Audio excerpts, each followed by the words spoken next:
Είμαι 50 χρονών και ονομάζομαι Κωνσταντίνος Πολυχρονόπουλος. Γεννήθηκα στην Αθήνα και είμαι εδώ μαζί με την κοινωνική κουζίνα «Ο άλλος άνθρωπος». Είναι μια ιδέα δικιά μου. Στην Ελλάδα, γενικά οι άνθρωποι στην Ελλάδα τι ανάγκη είχανε? Τροφή. Η ιδέα της κοινωνικής κουζίνας «Ο άλλος άνθρωπος» είναι μια ιδέα αφύπνισης, σεβασμού, αγάπης και αλληλεγγύης προς τον συνάνθρωπό μας.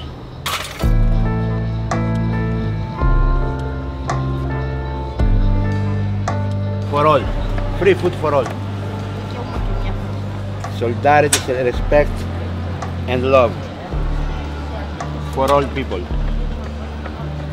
Μέχρι το 2009 που ξεκίνησε η κρίση και έχασα τη δουλειά μου. Από εκεί και μετά άρχισαν τα προβλήματα. Αναγκάστηκα και τα έχασα όλα, τα πούλησα, γύρισα στο σπίτι της μητέρας μου. Για 6 μήνες είχα πάθει και εγώ ένα είδος κατάθλιψης. Μέχρι που είδα ένα περιστατικό που μου άλλαξε όλη μου τη ζωή. Είδα σε ένα κάδο σκουπιδιών 2 πιτσιρίκια 12-13 χρονών να τσακώνονται για σάπια φρούτα που πετάξανε άνθρωποι της λαϊκής αγοράς. Αυτό με ταρακούνησε πάρα πολύ, αλλά πιο πολύ με ταρακούνησε που πέρναγε κόσμος περαστικός από το σημείο εκείνο και δεν κάναν τίποτα, δεν σαν να μην το βλέπαν.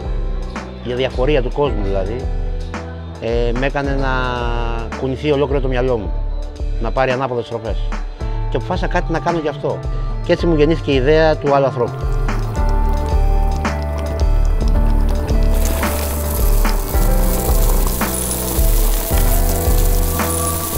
Να ασχοληθούν μόνο οι άνθρωποι. Να καταλάβουν οι άνθρωποι ότι πρέπει να βοηθάει ο ένας τον άλλον. Δεν χρειάζονται χρήματα γι' αυτό.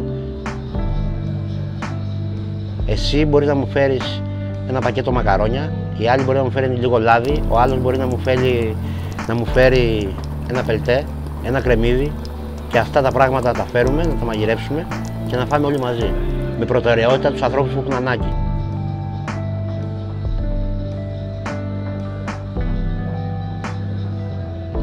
Από τότε λοιπόν, από το 2011, μαγειρεύω κάθε μέρα σε διαφορετικές περιοχές της Αθήνας.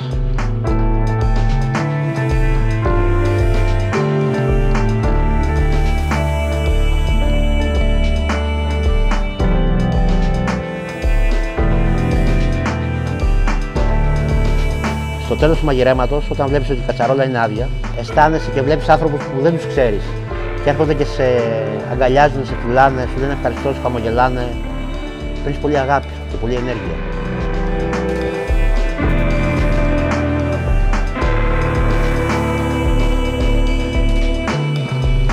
Love and energy.